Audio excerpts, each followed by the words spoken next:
नमस्कार, exam happy by Jharkhand channel में आपका स्वागत है। तो दोस्तों जुड़ चुका हूं मैं यहां पर आप सभी के लिए झारखंड शिक्षक पात्रता परीक्षा 2024 की तैयारी को लेकर के। तो आपको बताते चले झारखंड शिक्षक पात्रता परीक्षा 2024 बहुत ही जल्द आपका यहां पर होने जा रहा है। इतने कम समय में आपकी तैयारी करने में बहुत ही यहां पर दिक्कत हो सकती है। आपको बताते चले इसी के साथ बाज़ार में बहुत तरह के बाज़ारू किताब प्रैक्टिस बुक आ गए हैं और आप क्या करेंगे कि यहीं से बाज़ारू किताब या प्रैक्टिस वर्क बुक लेकर के आप तैयारी करेंगे और उस तैयारी के बाद आपका यहाँ पर रिजल्ट होने वाला है 0। ठीक है, तो आपको बता देते हैं कि यदि आप झारखंड शिक्षक पात्रता परीक्षा चाहे आप 1 to 5 या 6 to 8 किसी में भी परचम लहराना चाहते हैं तो अभी न्यू सिलेबस के अनुसार आपको यहाँ पर जो है जैक परीक्षा ले रही है और जैक जो भी परीक्षा लेती है आप अनुकरण कीजिएगा 2013 का या 2016 का। तो आपका सारा प्रश्न जो था वो जेसीईआरटी या जैक की किताब से आए हुए थे, लेकिन फिर भी लोगों ने बहुत तरह तरह के यहाँ पर परीक्षाओं का किताब पढ़ा जिसमें रिजल्ट बहुत ख़राब हुआ था। लेकिन जिन लोगों ने यहाँ पर जेसीईआरटी टेक्स्ट बुक का पढ़ा था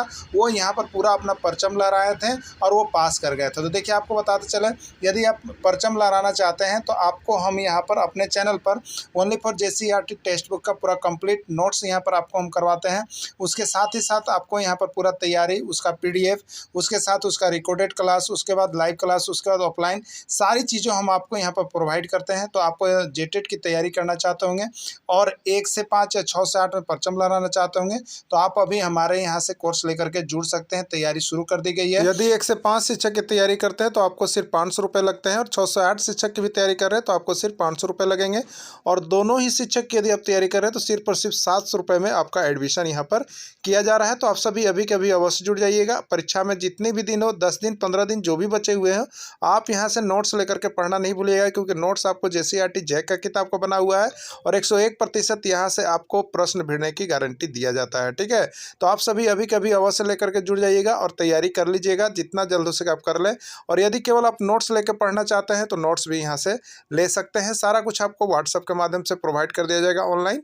तो आप अभी कभी अवश्य जुड़ जाइएगा। चलिए देखते हैं महत्वपूर्ण प्रश्न। शिक्षक एवं विद्यार्थी के मध्य संबंध होना चाहिए। शिक्षक एवं विद्यार्थी के मध्य संबंध होना चाहिए। ठीक है, स्नेह का, सम्मान का, विश्वास का या सभी। शिक्षक एवं विद्यार्थी के मध्य संबंध होना चाहिए।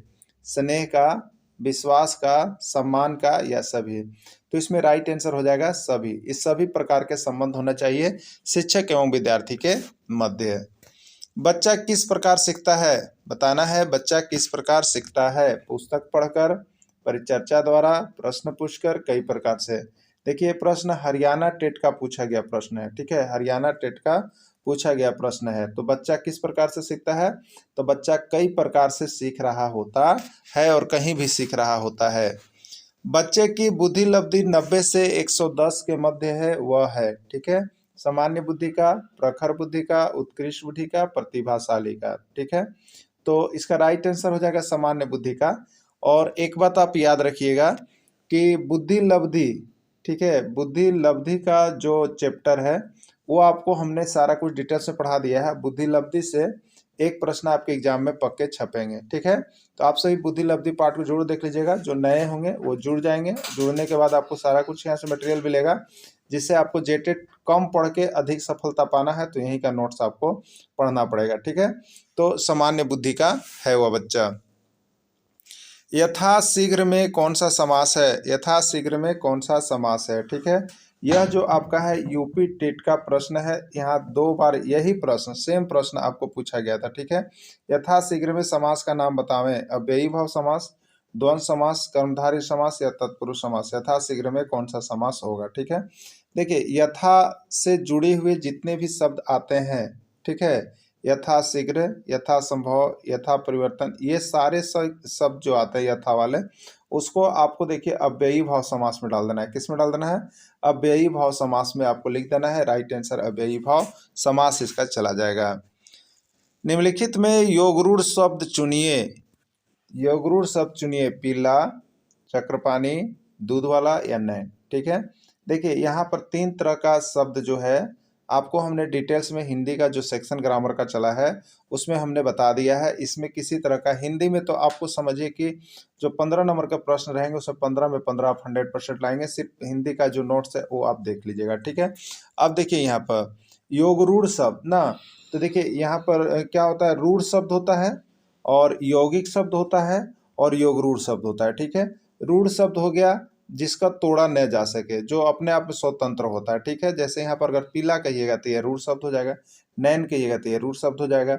और यौगिक में क्या हो गया, जिसमें दो शब्द जुड़ते हैं, जिसमें दो शब्द आपस में जुड़ते हैं वो यौगिक शब्द बनते हैं, लेकिन उसका विशेष अर्थ नहीं निकलता है।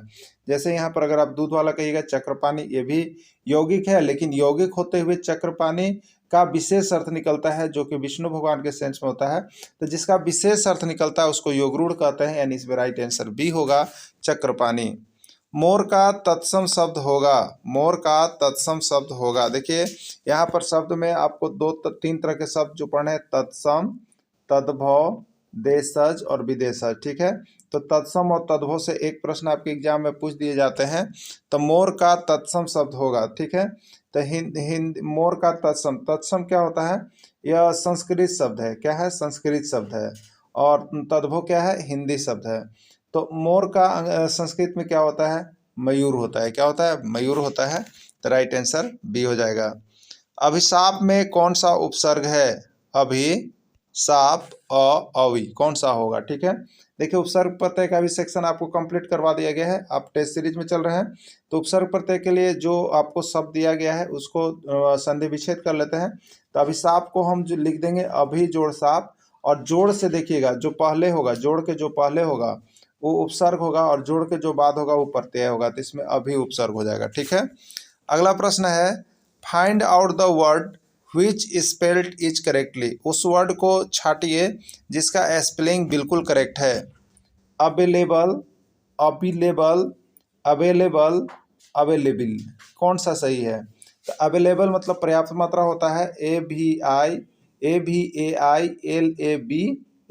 अवेलेबल होता है। ठीक है, पर्याप्त मात्रा में, तो इसी को यह उपलब्ध है, तो अवेलेबल होता है, स्पेलिंग सी बिल्कुल करेक्ट आंसर है।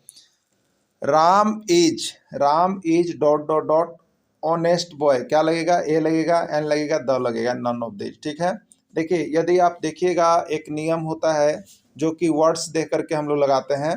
तो यदि लोग कहते हैं कि वॉवेल से पहला लेटर हो, वॉवेल जो वर्ड्स है उसका पहला लेटर वॉवेल हो, तो उसके पहले एन लगाएंगे। ठीक है, तो अगर इस तरह आप देखिएगा तो एन, और कॉन्सोनेंट हो तो उसके पहले लगाएंगे ए। तो यहाँ पर आप उसके अनुसार अगर अक्षर के अनुसार देखिएगा तो इस वर्ड में जिसमें ए एन द भरना है उसका पहला लेटर एच जो है कॉन्सोनेंट है, और उसके अनुसार आप लगा दीजिएगा ए। ठीक है, लेकिन लेटर के अनुसार नहीं आपको लगाना है, आपको लगाना है उसके उच्चारण, साउंड्स के आधार पर, ध्वनि के आधार पर। ठीक है, तो ध्वनि के आधार पर उसका उच्चारण जानते हैं क्या होता है ना, होनेस्ट नहीं बुलाता है, ऑनेस्ट बुलाता है। क्या बुलाता है, ऑनेस्ट, ओ। तो देखिए अब अ से लेकर के अ तक में यदि उच्चारण हो रहा है तो उसके पहले आप एन लगाइएगा। क्लियर, तो इसमें ए नहीं लगेगा बल्कि एन लगेगा। ठीक है, राइट आंसर बी हो जाएगा। अगला है Sita has to market, Sita has to market, go, went, gone या गोज। ठीक है, तो Sita has gone to market, क्या होगा, Sita has gone to market. Has के साथ भी3 लगता है। Write the superlative form of good, better, much, best, must. ठीक है, तो गुड का सुपरलेटिव बेस्ट होता है, जेटेट में पूछा गया प्रश्न है। ठीक है, लक्षद्वीप कहाँ स्थित है, अरब सागर, बंगाल की खाड़ी, प्रशांत महासागर, कहाँ पर है। ठीक है, तो देखिए यहाँ पर जो है लक्षद्वीप, और यहाँ पर आता है लक्षद्वीप हो गया। ठीक है, आपको यहाँ पर देखेंगे तो लक्षद्वीप आता है एक, और एक हो गया आपको लक्षद्वीप की जो स्थिति है, जो स्थित होगा। ठीक है, तो लक्षद्वीप आपका जो स्थित होगा वो आपका यहाँ पर अरब सागर में स्थित होगा। ठीक है, अब यहाँ पर देखिएगा एक और प्रश्न है कि ऋग्वेद में कितनी प्रार्थनाएं या सूक्त है, ऋग्वेद में कितनी प्रार्थनाएं या सूक्त है, 1020, 1030, 1040 या 1028। ठीक है, तो ऋग्वेद में कितनी प्रार्थनाएं या कितनी सूक्त है, तो ऋग्वेद में जो आपकी प्रार्थनाएं या सूक्त है वो आपका 1028 है। ठीक है, कितना है, 1028 है। इसमें कौन नवीकरणीय संसाधन का उदाहरण है, आपको बताना है, वायु, मिट्टी, जल या सभी। नवीकरणीय संसाधन वैसे संसाधन है जिसका हम दोबारा बहुत जल्द ही उपयोग कर सकते हैं, बहुत जल्द ही उसका निर्माण किया जा सकता है। तो ये वायु, जल, मिट्टी, ये सब हमेशा निर्माण होते रहते हैं, नहीं होंगे तो यहाँ विश्व चल ही नहीं पाएगा, ठीक है। इसलिए राइट आंसर इसका सभी होगा, ये सभी नवीकरणीय संसाधन है। विजयनगर साम्राज्य की स्थापना की गई राम और श्याम के द्वारा, हरिओम एवं बुक्का के द्वारा, हरियोध एवं बुक्का के द्वारा, हरिहर एवं बुक्का नामक। तो विजयनगर साम्राज्य की स्थापना हरिहर एवं बुक्का नामक दो भाइयों के द्वारा किया गया था। हिंदुओं का धार्मिक ग्रंथ है, बताना है आपको, हिंदुओं का धार्मिक ग्रंथ है वेद, पुराण, रामायण या सभी, ठीक है। तो हिंदुओं का धार्मिक ग्रंथ वेद भी है, पुराण भी है, रामायण भी है, यानी राइट आंसर इसका सभी हो जाएगा। ऋग्वेद में किस नदी का एक बार उल्लेख है? ऋग्वेद में किस नदी का एक बार उल्लेख है आपको बताना है, ठीक है। सिंधु, यमुना, गंगा या कोई नहीं। तो ऋग्वेद में गंगा नदी का एक बार उल्लेख सिर्फ किया गया है, ठीक है। ऋग्वेद में गंगा नदी का उल्लेख केवल एक बार किया गया है। प्रधानमंत्री कौशल विकास योजना का शुभारंभ कब किया गया? प्रधानमंत्री कौशल विकास योजना का शुभारंभ कब किया गया? 2014 ईस्वी, 2015 ईस्वी, 2016 ईस्वी, 2017 ईस्वी, ठीक है। प्रधानमंत्री कौशल विकास योजना का शुभारंभ 2016 ईस्वी में किया गया है। हम्पी कहाँ स्थित है? आपको बताना है हम्पी कहाँ स्थित है। केरल, कर्नाटक, तमिलनाडु या कोई नहीं, ठीक है। तो हम्पी कहाँ पर स्थित है? बहुत बार ये प्रश्न पूछा गया है और आपके भी एग्जाम में आ सकता है, ठीक है। तो हम्पी कहाँ स्थित है? हम्पी कर्नाटक में स्थित है। अगला प्रश्न है, जैनियों का पवित्र ग्रंथ धर्म ग्रंथ है, जैनियों का पवित्र धर्म ग्रंथ कौन है? बाइबल, कुरान, रामायण या आगम सूत्र, ठीक है। जैनियों का पवित्र धर्म ग्रंथ जो है वो आपका आगम सूत्र है। कौन है? आगम सूत्र है। सर्वप्रथम आम चुनाव कब हुआ? सर्वप्रथम आम चुनाव कब हुआ? 1951, 1952, 1954 या कोई नहीं, ठीक है। तो सर्वप्रथम आम चुनाव जो है 1952 ईस्वी में हुआ था। थार मरुस्थल कहाँ स्थित है? आपको बताना थार मरुस्थल कहाँ स्थित है। राजस्थान, मंगोलिया, सीरिया या सभी जगह। थार मरुस्थल राजस्थान में स्थित है। यूपी टेट में बता देते हैं आपको 3 बार पूछा है, बिहार टेट में 2 बार पूछा है और एच टेट में 1 बार पूछा है और यहाँ पर राजस्थान टेट में भी 1 बार पूछा है। मैंने बहुत ही इंपॉर्टेंट प्रश्न है थार मरुस्थल। थार मरुस्थल का देख लीजिएगा, सब नोट्स PDF बना दिया गया है। थार मरुस्थल राजस्थान में स्थित है। मसूलीपट्टनम कहाँ स्थित है? उत्तर प्रदेश, आंध्र प्रदेश, मध्य प्रदेश, ठीक है। मसूलीपट्टनम कहाँ स्थित है? देखिए मसूलीपट्टनम जिसको हम लोग मछलीपट्टनम भी कहते हैं, ठीक है। मसूलीपट्टनम को मछलीपट्टनम भी कहते हैं और यह कहाँ स्थित है? आपका आंध्र प्रदेश में स्थित है। पंजाब का प्रमुख पर्व है सरहुल, ओणम, डांडी या बैसाखी, ठीक है। पंजाब का प्रमुख पर्व जो है आपका बैसाखी है। क्या है? बैसाखी। बौद्ध धर्म का स्थापना किसने किया? बौद्ध धर्म का स्थापना किसने किया? गौतम बुद्ध, महावीर स्वामी, ईसा मसीह या कोई नहीं है। बौद्ध धर्म का स्थापना बुद्ध से जुड़ा हुआ है, गौतम बुद्ध इसका राइट आंसर होगा। भूपृष्ठ की ऊपरी पतली परत को क्या कहते हैं? भूपृष्ठ की ऊपरी पतली परत को क्या कहते हैं? चट्टान, मृदा, खनिज या कोई नहीं, ठीक है। तो भूपृष्ठ की ऊपरी पतली परत को हम लोग मृदा कहते हैं। क्या कहते हैं इसको? मृदा कहते हैं। रेशम मार्ग का नाम किसके नाम पर पड़ा? चीन के रेशम के नाम पर, पाकिस्तान के रेशम के नाम पर, नेपाल के रेशम के नाम पर, कोई नहीं, ठीक है। तो रेशम मार्ग का नाम जो है चीन के रेशम के नाम पर पड़ा था। किसका? चीन के रेशम के नाम पर पड़ा था। केरल का प्रमुख त्यौहार है, केरल का प्रमुख त्यौहार कौन सा आपको बताना है, ठीक है। देखिए ओणम, पोंगल, बैसाखी या डांडी कौन सा है, ठीक है। तो देखिए पोंगल तमिलनाडु का हो गया, बैसाखी पंजाब का हो गया, डांडी गुजरात का हो गया, ओणम केरल का हो गया। केरल का प्रमुख त्यौहार ओणम है। महावीर के बचपन का नाम क्या था? देखिए महावीर का बचपन का नाम क्या था? बहुत बार प्रश्न बिहार टेट में तो ये 3 बार पूछा है और यूपी टेट में 1 बार पूछा है, सीजी टेट में 2 बार पूछा है, हरियाणा टेट में 1 बार पूछा है और यहाँ पर एक और टेट बंगाल टेट में भी 1 बार पूछा है। इस तरह से सारे टेट में प्रश्न आ रहे हैं महावीर और बुध का, इसको भी देख के जाना है आपको। महावीर के बचपन का नाम क्या था? तो देखिए इनको जब हम पूरा लेते हैं तो कहते हैं वर्धमान महावीर, सुने होंगे वर्धमान महावीर, यानी ये वर्धमान बचपन का नाम है इनका, ठीक है। वर्धमान महावीर कहते हैं इसलिए वर्धमान बचपन का नाम है। ढालू वाले स्थान पर किस प्रकार की जुताई की जाती है? समोच्च रेखीय, ढाल वाली, दूध मेखला, हरा वर्णक, ठीक है। तो ढालू वाले स्थान पर समोच्च रेखीय जुताई की जाती है। अगला है सिल्क सिटी, डायमंड सिटी के नाम से किसको जाना जाता है? सूरत, भरूच, विजयनगर या कोई नहीं। ठीक है, सिल्क सिटी या डायमंड सिटी के नाम से सूरत को जाना जाता है। किसको जाना जाता है? सूरत को जाना जाता है। सिल्क विधानसभा, भारत में विधानसभा या लोकसभा चुनाव कराने की जिम्मेवारी किनकी होती है? भारत निर्वाचन आयोग, राज्य निर्वाचन आयोग, आम चुनाव अधिकारी या कोई नहीं। ठीक है, तो विधानसभा और लोकसभा चुनाव की कराने की जो जिम्मेवारी होती है वो आपका होता है भारत निर्वाचन आयोग का। किसका होता है? भारत निर्वाचन आयोग का यह जिम्मेवारी सौंपा जाता है। स्थानीय स्तर का चुनाव की जिम्मेवारी किनकी होती है? स्थानीय स्तर की चुनाव की जिम्मेवारी किनकी होती है? ठीक है, जो स्थानीय स्तर पर यानी अपने राज्य में जो स्पेशल चुनाव करवाए जाते हैं, जैसे पंचायत चुनाव हो गया, नगर पालिका चुनाव हो गया, नगर परिषद चुनाव, इसकी जिम्मेवारी किनकी होती है? भारत निर्वाचन आयोग, राज्य निर्वाचन आयोग, उपायुक्त या कोई नहीं। ठीक है, तो स्थानीय स्तर पर चुनाव की जो जिम्मेवारी होती है वो जिम्मेवारी राज्य निर्वाचन आयोग को होता है। ठीक है, राज्य निर्वाचन आयोग को होता है। स्विट्जरलैंड में किस प्रकार चुनाव होता है? स्विट्जरलैंड में किस प्रकार का चुनाव होता है? प्रत्यक्ष चुनाव, अप्रत्यक्ष चुनाव, दोनों या कोई नहीं। ठीक है, देखिए स्विट्जरलैंड जो है वहाँ पर आपको प्रत्यक्ष चुनाव करवाया जाता है, यानी जनता सीधे खड़े होकर के राजा का चयन करते हैं या मुखिया का चयन करते हैं, जनता का चयन करती है। ठीक है, तो सीधे खड़े होकर के प्रत्यक्ष चुनाव विधि द्वारा किया जाता है, खड़े होकर अपने शासक का चयन होता है। देखिए नोट्स भी यहाँ पर है। प्रत्यक्ष चुनाव में जनता अपने सामने सीधे खड़े होकर अपने शासक को जिसको मन रहता है उसको चुनती है।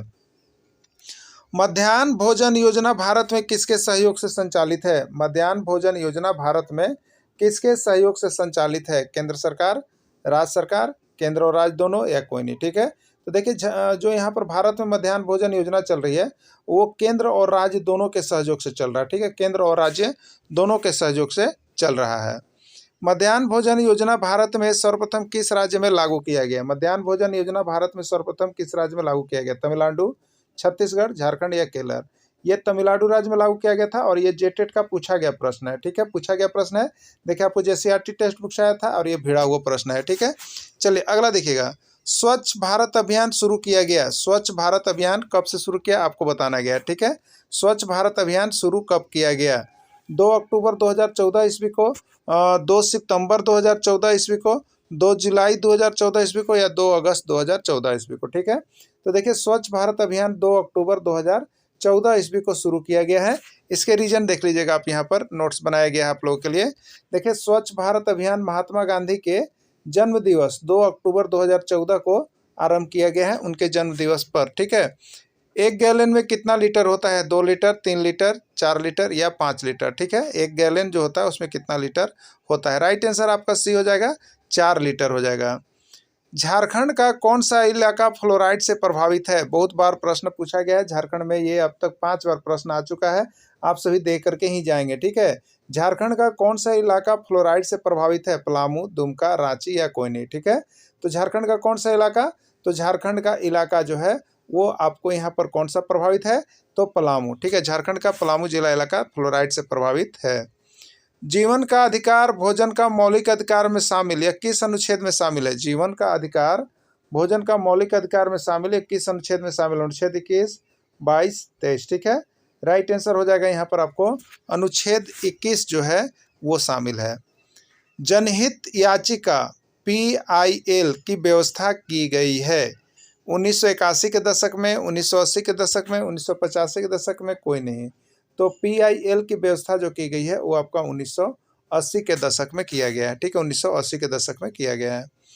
खाद्य सुरक्षा अधिनियम कब लागू किया गया? खाद्य सुरक्षा अधिनियम कब लागू किया गया? 2013, 2014, 2015, 2016। ठीक है, देखिए खाद्य सुरक्षा अधिनियम जो है आपको 2013 ईस्वी में लागू किया गया है। लोकसभा को कहा जाता है प्राथमिक सदन, अस्थायी सदन, निम्न सदन या सभी। ठीक है, देखिए लोकसभा और राज्यसभा के लिए हम यहाँ पर आपको विशेष डिटेल्स जो है आपको जितना PDF नोट्स बना हुआ है, जो क्लास वाले PDF हैं उसमें टोटल चीज़ हम बता दिए हैं। ये तो प्रैक्टिस सेट आपका चल रहा है लेकिन फिर भी हम इसमें आपको देखिए डिस्कस कर देते हैं। एक ट्रिक होता है, याद रखिएगा, पान लो दूसरा। क्या होता है? पान लो दूसरा, पान लो दूसरा। ये पान लो यहाँ से याद रखिएगा, पान लो। लो का मतलब देखिए लोकसभा, लो का मतलब लोकसभा। ठीक है, अब लोकसभा को क्या क्या कहते हैं? तो देखिए P का मतलब है प्राथमिक सदन, ए का मतलब है अस्थाई सदन और एन का मतलब है निम्न सदन। यानी लोकसभा को प्राथमिक सदन, अस्थाई सदन और निम्न सदन कहा जाता है। ठीक है, अब देखिएगा तो इसका ये प्राथमिक सदन, अस्थाई सदन, निम्न सदन, यानी राइट आंसर इसका सभी हो जाएगा। ठीक है, चलिए अगला देखिएगा, यहाँ नीचे बनाया भी हुआ है, देखिए पान लो याद रखिएगा। और लोकसभा राज्यसभा के लिए दोनों के लिए एक ही साथ अगर याद रखना होगा आपको तो पान लो दूसरा याद रखिएगा। ठीक है, तो पान लो, ये लो से लोकसभा के लिए इधर वाला हो गया, और दूसरा में रा से देखिए होगा राज्यसभा, और ये दूसरा वाला हो जाएगा। ठीक है, तो याद रखिएगा, ये दोनों को आपको क्लियर हो जाएगा।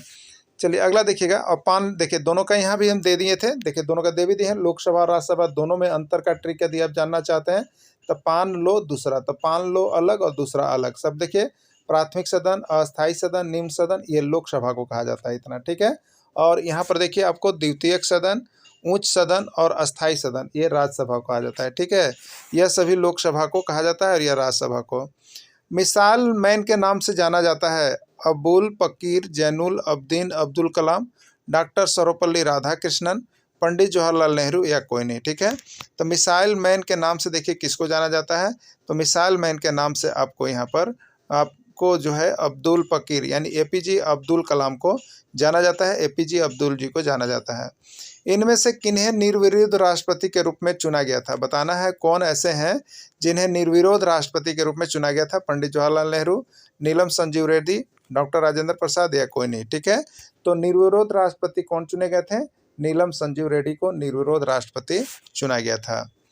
भारत की प्रथम महिला राष्ट्रपति कौन थी, भारत की प्रथम महिला राष्ट्रपति कौन थी। ठीक है, आपको बताना है भारत की प्रथम महिला राष्ट्रपति कौन थी, डॉक्टर सरोजिनी नायडू, श्रीमती इंदिरा गांधी, प्रतिभा देव साय पाटिल, या कोई नहीं। तो प्रथम महिला राष्ट्रपति का नाम आता तो याद रखिएगा श्रीमती प्रतिभा देवी सिंह पाटिल जो है प्रथम महिला राष्ट्रपति थे। प्रारंभ में मौलिक कर्तव्य की संख्या कितनी थी, जब शुरू बार है तो मौलिक कर्तव्य की संख्या कितनी थी, 6, 10, 9 या 11। तो प्रारंभ में मौलिक कर्तव्य की संख्या 10 है। याद रखिएगा दोनों चीज़ अलग अलग है, मौलिक कर्तव्य और मौलिक अधिकार दोनों से प्रश्न आता है। ठीक है ना, तो मौलिक कर्तव्य 10 और मौलिक अधिकार 7 हैं।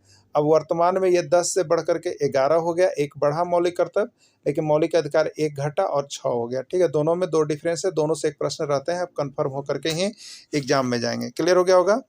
प्रारंभ वर्तमान में मौलिक कर्तव्य की संख्या कितनी है, 9, 10, 11 या 12। तो 10 से बढ़ाकर एक और बढ़ा दिया गया, वो 11 है। 11वां मौलिक कर्तव्य में क्या जोड़ा गया, 11वां देखिए नया मौलिक कर्तव्य बनाया गया, उसमें क्या जोड़ा गया है, 6 से 14 वर्ष के बच्चों को निःशुल्क एवं अनिवार्य शिक्षा, संपत्ति रखना, पर्यावरण की रक्षा करना, या कोई नहीं। ठीक है, तो 11वां मौलिक कर्तव्य में 6 से 14 वर्ष के बच्चों को निःशुल्क एवं अनिवार्य शिक्षा लागू करने के लिए बताया गया है। किस अनुच्छेद में 6 से 14 वर्ष के बच्चों को निःशुल्क एवं अनिवार्य शिक्षा का उल्लेख है, 21 का, 23, 24 या 22। ठीक है, तो किस अनुच्छेद में, तो अनुच्छेद 21 क में निःशुल्क एवं अनिवार्य शिक्षा का उल्लेख है, जो यहाँ पर संशोधन करके 11वां मौलिक कर्तव्य में जोड़ा गया है। नगर निगम की बैठक की अध्यक्षता कौन करता है, मेयर, उपमेयर, वार्ड सदस्य, या कोई नहीं। ठीक है, तो नगर निगम के बैठक की अध्यक्षता मेयर की तरफ से किया जाता है। मेयर की अनुपस्थिति में बैठक की अध्यक्षता कौन करता है, मेयर, उपमेयर, डीडीसी या वार्ड सदस्य। तो मेयर के अनुपस्थिति में बैठक की अध्यक्षता जो करता है वो होता है देखिए उपमेयर। कौन होता है, उपमेयर। झारखंड में कितने नगर निगम हैं, 1, 7, 8 या 9, कितने नगर निगम है, लास्ट राइट आंसर इसका डी हो जाएगा, झारखंड में 9 नगर निगम है। केरल का प्रमुख त्यौहार है ओणम, पोंगल, बैसाखी या डांडी। ठीक है, तो पोंगल तमिलनाडु का है, और बैसाखी आपको पंजाब का है, और डांडी आपका गुजरात का है। ओणम जो है यहाँ पर केरल का है। ठीक है, ओणम जो है केरल का है। महाराष्ट्र का प्रमुख त्यौहार है, बताना महाराष्ट्र का प्रमुख त्यौहार है, ओणम केरल, पोंगल तमिलनाडु, गुड़ी पड़वा जो है यही महाराष्ट्र का है, और छठ बिहार का। ठीक है, तो गुड़ी पड़वा हो जाएगा। झारखंड में कौन कौन नृत्य होते हैं, आपको बताना कि झारखंड में कौन कौन नृत्य होते हैं, छऊ, पाइका, कर्मा या सभी। तो झारखंड में छऊ नृत्य भी है, पाइका नृत्य भी है, कर्मा भी है, सभी, यानी राइट आंसर इसका सभी हो जाएगा। ठीक है, 10 को प्रतिशत में बदले। ठीक है, 9/10 को प्रतिशत में बदले, कितना था, 9/10 को। ठीक है, 9/10 इसको हम लोग करेंगे 100 से गुना, तो 10 दहियम 100 हो गया और 9 दहियम 90, ठीक है।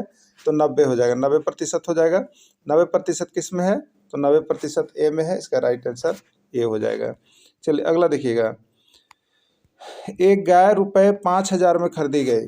एक गाय जो है 5,000 रुपये में खरीदी गई और इसे 5500 रुपये में बेची गई, कितना लाभ हुआ? ठीक है, देखिए यहाँ पर जो है आपको ऑप्शन दिया है 5,000, 500, 700 या आपको 800, कितना लाभ हुआ? ठीक है, चलिए गाय खरीदी गई, खरीदना मतलब क्रय मूल्य होता है। क्रय मूल्य आपको दे दिया है कितना? 5,000 रुपये, ठीक है 5,000। और बेचना मतलब विक्रय मूल्य होता है। विक्रय मूल्य आपका हो गया 5500 रुपये, ठीक है। देखिए विक्रय मूल्य बड़ा है, विक्रय मूल्य बड़ा है, क्रय मूल्य छोटा है। जब विक्रय मूल्य बड़ा हो और क्रय मूल्य छोटा हो तो इस कंडीशन में लाभ होता है, ठीक है।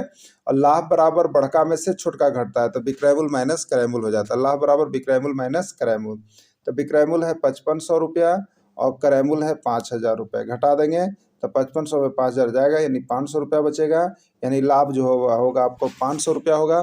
500 रुपया किस में है? बी में है, राइट आंसर इसका बी हो जाएगा। बाकी यहाँ पर देखिए नोट्स जिनको प्रॉब्लम है वो बना बनाया हुआ इसमें साथ में है, आप देखते चलिएगा, बनाते चलिएगा, प्रैक्टिस करते रहिएगा, ठीक है।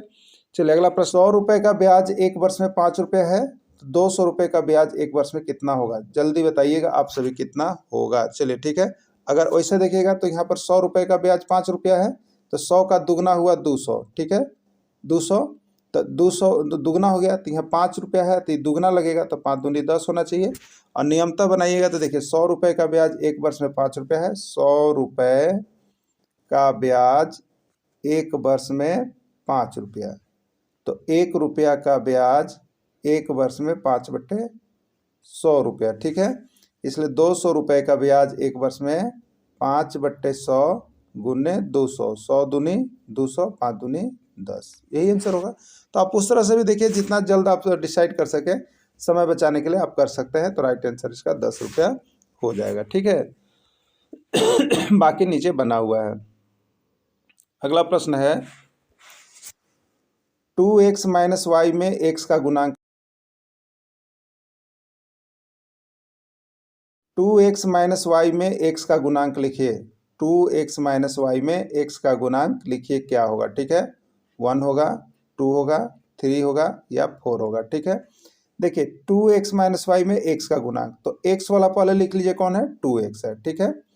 2x है तो x का गुणांक, यानी x के साथ जो गुना में रहता है उसी को गुणांक कहते हैं। तो x के साथ गुना में कितना है? 2 है, यानी 2x में x का गुणांक कितना हो जाएगा? 2 हो जाएगा, यही इसका राइट आंसर हो जाएगा, यानी बी हो जाएगा, ठीक है।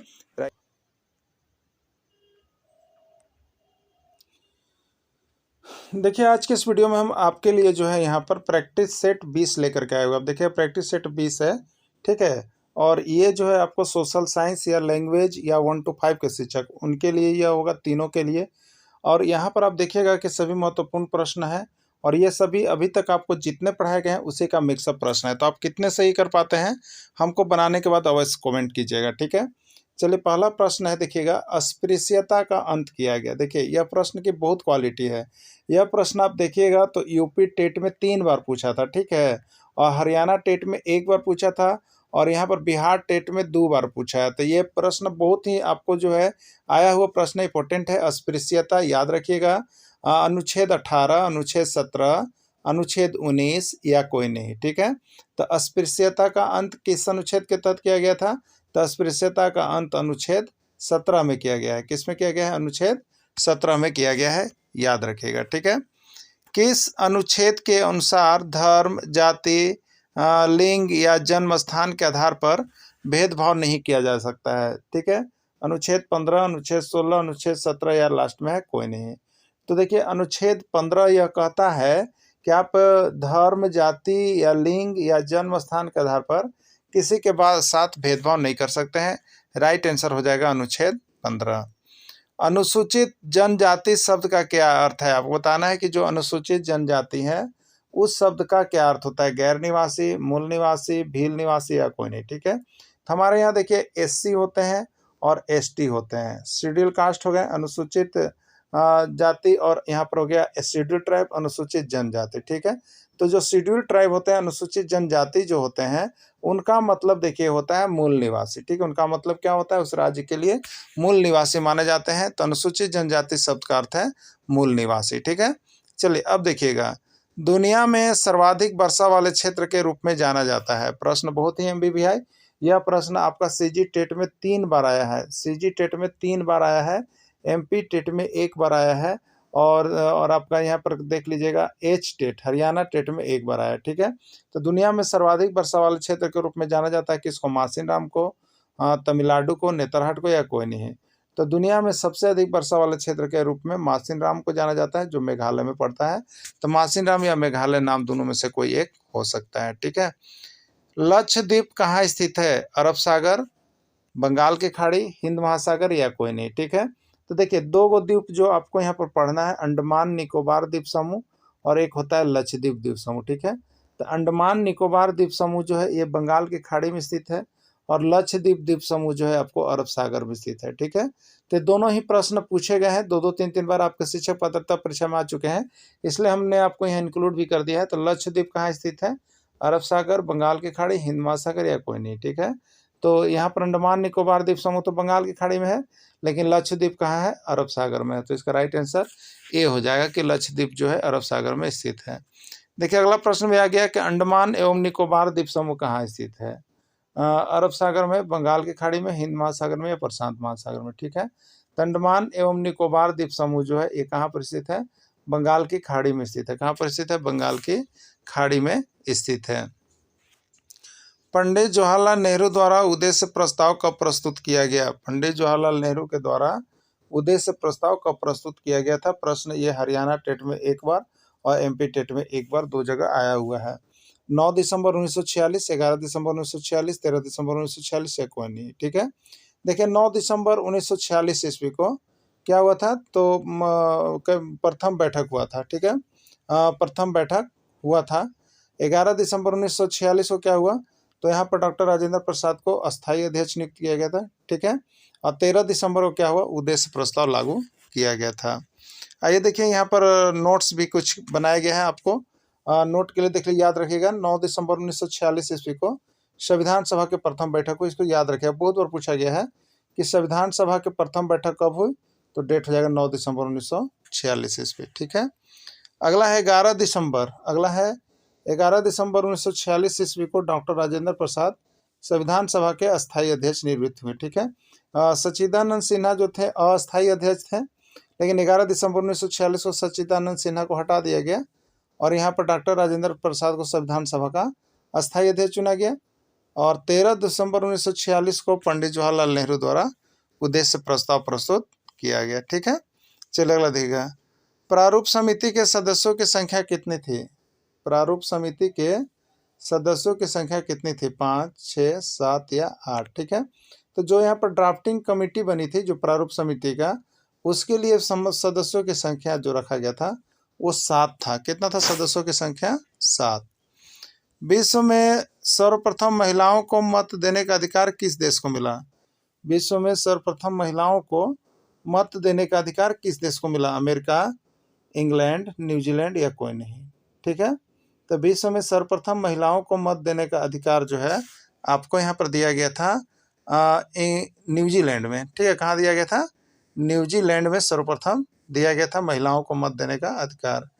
अमेरिका में औरतों को वोट देने का अधिकार कब मिला, 1920, 1921, 1922, 1928। ठीक है, तो अमेरिका में देखिए अगर कहा जाए तो औरतों को मत देने का अधिकार जो है आपको 1920 ईस्वी मिला था। कब मिला था, 1920 ईस्वी में मिला था। इंग्लैंड में औरतों को वोट देने का अधिकार कब मिला, 1920, 22, 28, 29। ठीक है, तो इंग्लैंड में औरतों को जो है यहाँ वोट देने का अधिकार आपको 1928 ईस्वी में मिला था। ठीक है, 1928 ईस्वी में मिला था। मुखिया का पद कितने वर्षों के लिए होता है, 5 वर्षों के लिए, 2 वर्षों के लिए, 3 वर्षों के लिए, 4 वर्षों के लिए। ठीक है, तो मुखिया का पद जो है यहाँ पर 5 वर्षों के लिए माना जाता है, 5 वर्ष के लिए मुखिया जी का चुनाव होता है। ग्राम सभा की बैठक की अध्यक्षता कौन करता है, बताइएगा। ग्राम सभा जो होती है उसकी बैठक का अध्यक्षता कौन करता है, मुखिया, पंचायत समिति, जिला परिषद या वार्ड सदस्य। ठीक है, तो ग्राम सभा के बैठक का जो अध्यक्षता करता है वो आपका मुखिया करता है। ठीक है, कौन करता है? मुखिया करता है। भारत में पहली बार पंचायती राज व्यवस्था कहाँ लागू किया गया? राउरकेला, राजस्थान, उत्तर प्रदेश या महाराष्ट्र। ठीक है, तो भारत में पहली बार पंचायती राज व्यवस्था जो है लागू किया गया था वो राजस्थान राज्य के नागौर जिला में, राजस्थान राज्य के नागौर जिला में किया गया था। ठीक है, चलिए अगला देखिएगा।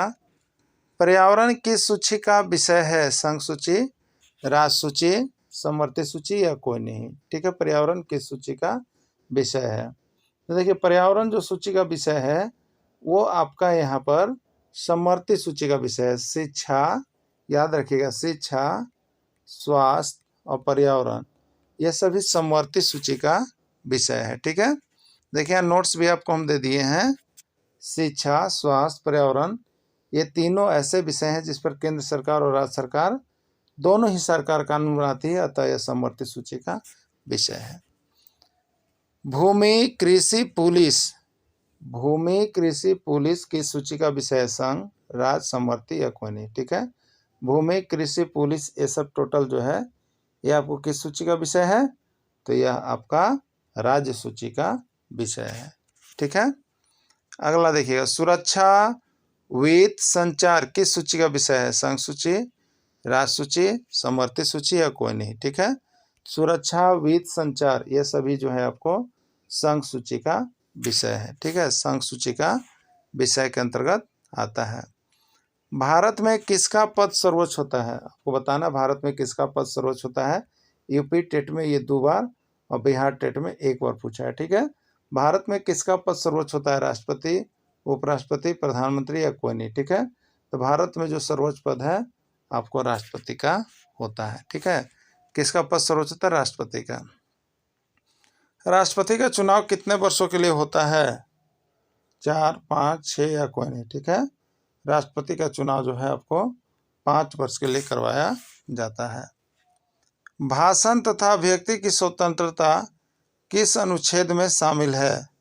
अनुच्छेद 19, अनुच्छेद 20, अनुच्छेद 21 या कोई नहीं। भाषण तथा अभिव्यक्ति की स्वतंत्रता अनुच्छेद जो है आपको 19 में शामिल है।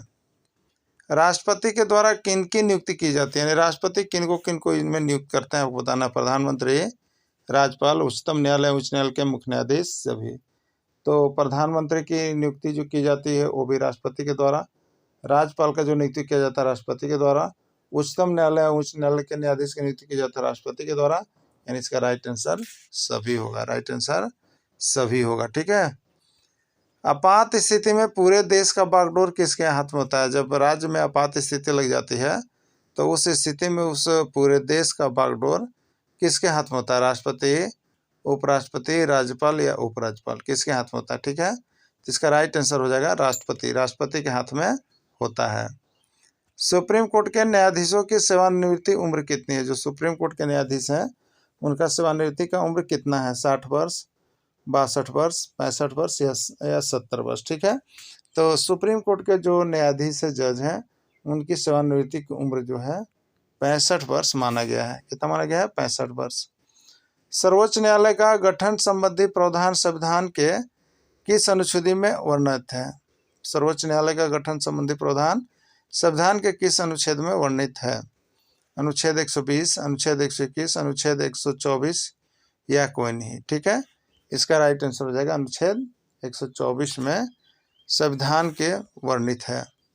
देश का सबसे बड़ा अपीलीय न्यायालय व अभिलेख न्यायालय है? उच्च न्यायालय, उच्चतम न्यायालय, राज्य न्यायालय या कोई नहीं। ठीक है, तो देश का सबसे बड़ा अपीलीय जो न्यायालय है वो आपका उच्चतम न्यायालय है, उच्चतम न्यायालय जिसको सुप्रीम कोर्ट कहते हैं हम लोग, ये हो जाएगा। ठीक है,